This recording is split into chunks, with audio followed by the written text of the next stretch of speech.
Oh my goodness. What a opening week, huh? Amazing how everything just unfolded from Thursday, even into the Monday games. The Monday games were pretty crazy. But let's get to the let's get to the biggest thing that stuck out this week, for this past week, this opening week. Cleveland is undefeated. Let me repeat that because it bears repeating. The Cleveland Browns are undefeated. They played to a 21-21 tie against Pittsburgh. And it was just it was crazy. What was crazy about this is it was a game that pretty much no one seemed to want to win. And I think Cleveland actually had their chances, but the last chance at the near end overtime, the field goal was, I think, partially blocked. But in any event, Cleveland's losing streak is over. That's the good news. Bad news is it's now a winless streak. They still haven't won a game since Christmas Eve 2016. And their winless streak is now at 18 games, almost 17-1. So even with this should feel like a win for Cleveland, but it definitely feels like a loss for Pittsburgh. Now, as for the Steelers, well, I being the helpful and proud football fan I am, I have some sage advice for the Steelers to help save them from embarrassing loss like this. So, Steelers, if you're watching this, come closer. Come on, closer to the screen. Okay, ready? Here it goes. Pay Le'Veon! Pay Le'Veon Bell! What the hell is wrong with you? Best running back in the league, and you constantly disrespect him by not giving him the money he deserves, okay? You see these replacements out there? James Conner, yeah, he had an okay game, but let's face it, Conner's the reason why that tie happened.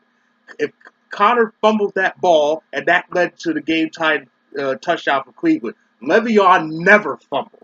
If you Steelers had paid him like you should have, he'd been out there playing, holding on to the ball. You wouldn't be on the receiving end of embarrassment. Now, if tying a team that has spent the last 600 plus days losing isn't a wake up call for you to pay that man, then I don't know what the hell is. And honestly, I'm going to be blunt when I say this: if the Steelers don't pony up and pay Le'Veon what he deserves, and anything bad that happens to him, they deserve. It's on them. I'm sorry, but it is. Speaking of people who getting paid, let's talk about the greatest quarterback in the league today, Aaron Rodgers. Oh boy, we Packer fans' hearts stopped, didn't they, when Rodgers went down? But he came back like Lazarus raising from the dead, and he did what he always does. He wins games on his back. 3 touchdown passes in the fourth quarter alone. Came back from a 20-0 deficit and won the game. Now, if you still don't think that he is the greatest quarterback known to man in this last decade, then there should be a padded cell for you somewhere in this world. But so yeah, the Packers escaped with a victory, but what's in store for him this week? There have been reports saying that his status is up in the air. And Rodgers says he's hopeful to play. He's planning on playing. But planning and actually getting a chance are 2 different things. And it's going to be a long next few days. It's going to be a long next few days for us Packer fans and us football fans in general to see whether or not the bad man is going to be at Lambeau Field Sunday against those overrated Vikings. So what other mayhem happened in week 1? Yes, there was a shootout. An offensive shootout in New Orleans. Tampa Bay beat the Saints 48-40. And that was with Fitzpatrick. If they had Winston on there, they'd have scored 60 points. Of course, this goes to show what we already know. The New Orleans Saints defense is like Bruno Mars' musical talent. It's non-existent. Seriously, they're one of about 2 teams. The other is Atlanta. They're one of about 2 teams who have a worse defense than we do. I mean, even the Packers wouldn't have given up 48 points to that team. I mean, come on. And so yeah, we had that shootout. And speaking of teams screwing over their best players, Dallas already suffered. Is already suffering for uh, running the second best receiver in the league out of their team. The first game of the Dez Bryant era ended with them scoring 8 points. And not only did they get rid of Dez Bryant, they got rid of Dan Bailey, who's one of the best kickers in the league. And their new kickers, one field goal try went wide right. So Dallas is suffering already. Pittsburgh's suffering a bit for their disrespect to Le'Veon.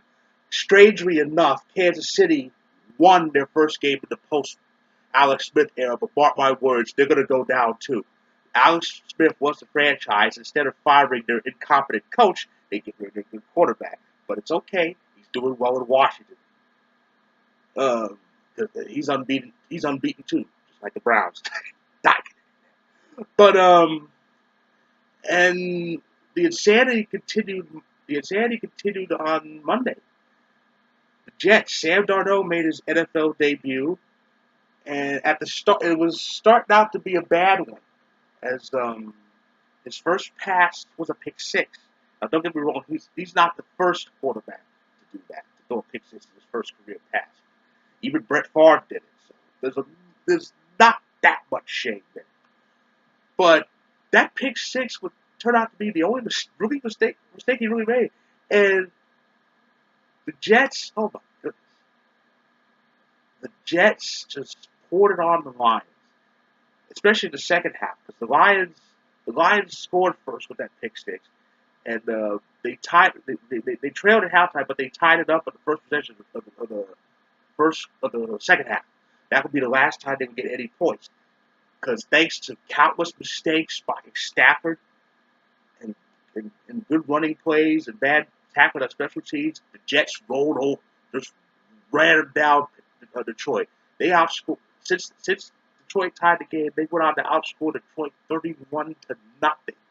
The Jets now, and considering Detroit's new head coach is a guy who's kind of familiar with the AFC East and the whole Matt Patricia, this is really not a good sign for Detroit. This could be another long season for them. But of course, the other Monday night game, the Rams beat up on the Raiders. You know, the Raiders had a halftime lead. So some teams are suffering for stupidly getting rid of their best players. I'm doubly pissed at the Raiders because of them not paying Mac. He ended up in Chicago and he went all out on us in the first half. Thanks, Raiders. But yeah, so what's the story? Rodgers is the GOAT, but we all know this, except for Skip Bayless, but that's because he's mentally ill. The Browns, I'll say it again, the Browns are undefeated. Even better, they have a better record than Seattle. That's what happens when you have Russell Wilson as your quarterback, screwing up everything. And getting rid of your best players doesn't work well for you. Ask Pittsburgh, ask Oakland, ask Dallas. And like I said, Kansas City's going to fall too. Just wait. They're going to miss Alex Smith. But and of course, the week began with the champs opening against Atlanta, a rematch of the divisional round. There was another nail-biting one. It took the third quarter, late in the third quarter, to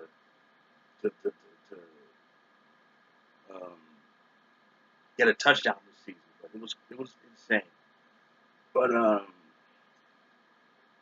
yeah, so that's all that happened. And just think, football fans, there's 16 more weeks of this to go. So who knows what insanity will happen for the rest of the season. But here's what's in store for week two. Week two starts tomorrow with the Bengals and the Ravens. It's the first meeting already since Cincinnati knocked them out of playoff contention on New Year's Eve. More importantly, got the Bills in for the first time this century. So that's the Thursday game. So the Packers have the Vikings next at home. The Browns go to New Orleans. Will their unbeaten streak reach 2? With the Saints defense, it's possible. The Sunday night game on NBC is Giants Cowboys. Now I know the Cowboys are kind of a mess, but Eli can't see the beat down, so who knows what will happen in that game. On the Monday game is Seattle and Chicago. Even Russell Wilson should beat the Bears, maybe. He better. But so that's week two. So with that store, I say good afternoon and fasten your proverbial seatbelts for what could be a very insane NFL season.